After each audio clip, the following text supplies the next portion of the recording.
Hello, Internet friends. Welcome back once again, and thank you for joining me today. I want to continue with this kind of discussion that we've been having over the last few videos about setting goals, working towards them, and some of the principles that I like to keep within my own goal-setting strategies. And what you're gonna be watching is the first 2 days of this week 5 of this meet prep. We're about 4 or 5 weeks out. The USAPL Washington State Championships are on February 20th in Tacoma, and that is the meet that I am prepping for with this.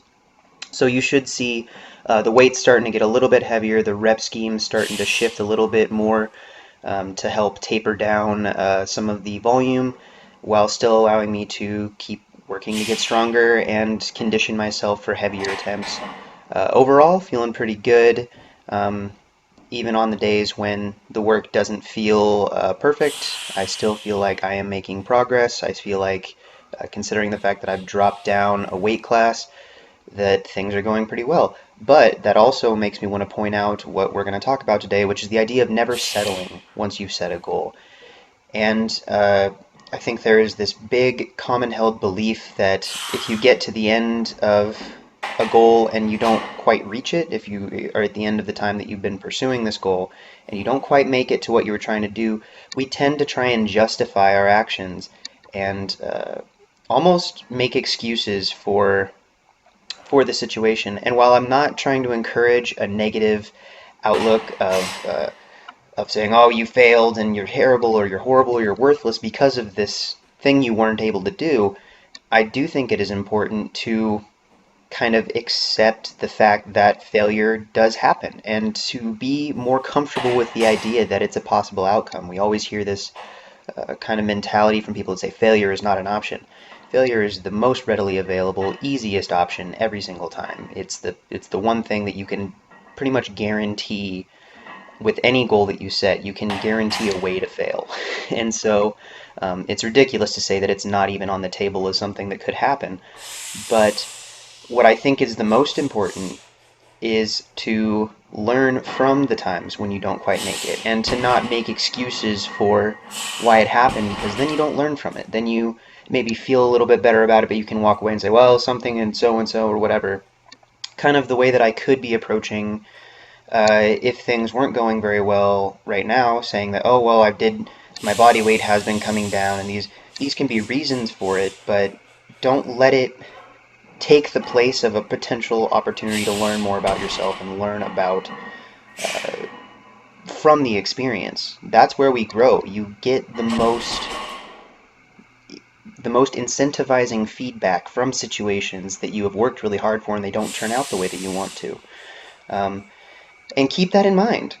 Use those opportunities as saying, all right, something went wrong. What happened? If you totally justify away every single thing and just say, well, so and so is, be realistic. You can you can bring light to the fact of like, hey, not everything was in my control. Some unforeseen obstacle happened, but there is always something that you can point to and say, well, this is something that I could have done better. We're constantly within the realm of possibility to improve ourselves and to better ourselves, and that personal growth is something that you can come back to. So no matter what goal you set, whether you reach it or not, make sure that you are honest enough with yourself and with the process that you can break down and look back and be reflective and introspective on the process that you took, the choices you made, and the things that you've done, so that the next time you set a goal, if it's along a similar vein or in the same realm of what you're trying to work for, that you can actually learn from that experience. And that is what changes it from a negative experience to a positive experience. That's what makes it